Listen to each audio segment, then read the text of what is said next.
Let's watch a wild interview of Marjorie Taylor Greene on Fox News. Marjorie now being picked to head the subcommittee that will coordinate with Elon and Vivek in their made up role to oversee, and slashing government spending, right? Something that is about as scary as it sounds in reality. And we'll get into maybe why it's not the best idea either, but let's play these clips first and we can jump in after. That's how I'll be separating things on the oversight subcommittee on DOGE.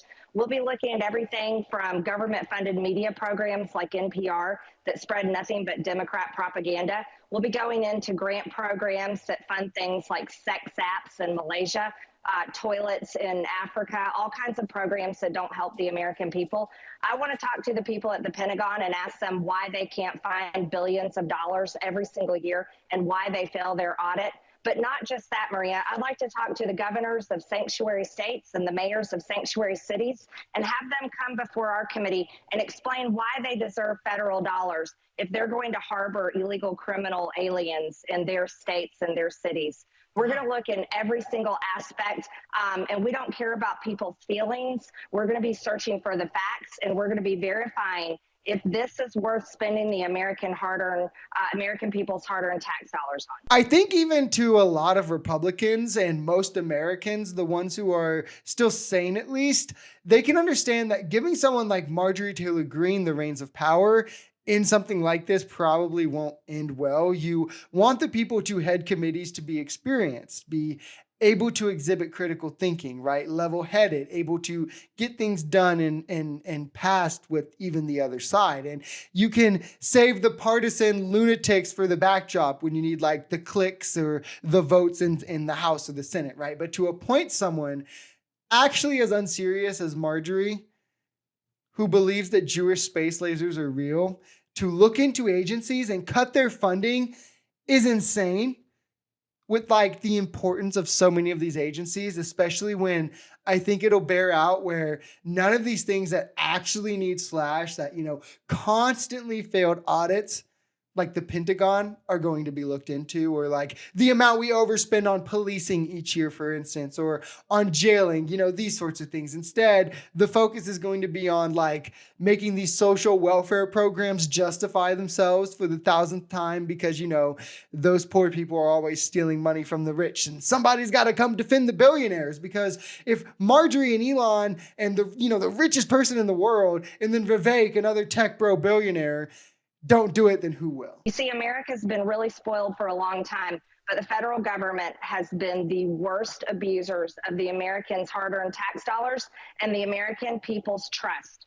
And so our subcommittee has a lot of work to do, and we'll be lining up these important hearings. And most importantly, any program, grant recipient, federal agency, they're going to have to come and tell us why they deserve the American people's trust and are allowed to spend their money going forward. And this is a global problem, right? With the way the American economy, American spending, the budget plays an effect on the rest of the world, the global economy. This is something that should scare everyone. The fragility of that mixed with the perceived inability to comprehend this from the right and the definite inability to critically engage, you can understand why even more than just Americans should be worried about these possible implications. Now, what it boils down to essentially in terms of the results or the effects of this and what we'll see in real time is what Marjorie will actually do with the position, like how she'll fill the role. And I think it'll kind of be a lot of what James Comer did with his committee, where there will be this chest beating, the allegations, the Fox News interviews with these major claims being thrown around, like with him talking about, fraud going to be exposed and how Biden took bribes and we're going to prove it through China and all of this, only to mostly disprove his own claims with whatever evidence he did eventually find or whatever testimonies he did eventually bring that ended up being like Chinese assets and all these crazy things. And it was quite the reverse card. I think you'll see a lot of the same here with Marjorie, where the actual effects of this committee will be the subtle measures that Elon and Vivek can get passed to help corporations further cut corners to make more profits, and whatever they can pick away at social programs. Another thing that you just said a moment ago is about sanctuary cities, about officials throughout the country who might be harboring illegals in this country. Are you saying that sanctuary states and sanctuary cities will lose their federal funding? If they use their police officers and their resources to harbor and protect illegal criminal aliens, then absolutely those sanctuary states and cities are in danger of losing their federal funding. It's hard to tell with Marjorie sometimes when she's being dishonest or disingenuous, or when she just doesn't really know what she's talking about and is trying to pretend, because she says these things that don't at all reflect the realities. Like, I don't even think they would make good lies. It's just the Trump playbook kind of, but in a more like, I don't know, you got it at Goodwill or we got it at home type way, right? Where you just say, what scary words can I add into this sentence, right? Like, what one story can I maybe circle back to and hyperfixate on, or what line can I just circle that people can eat up and create this kind of mass outrage that I can then play off their fear of. And it's why we see Trump doing so well with misinformed voters, and she's just trying to replay that.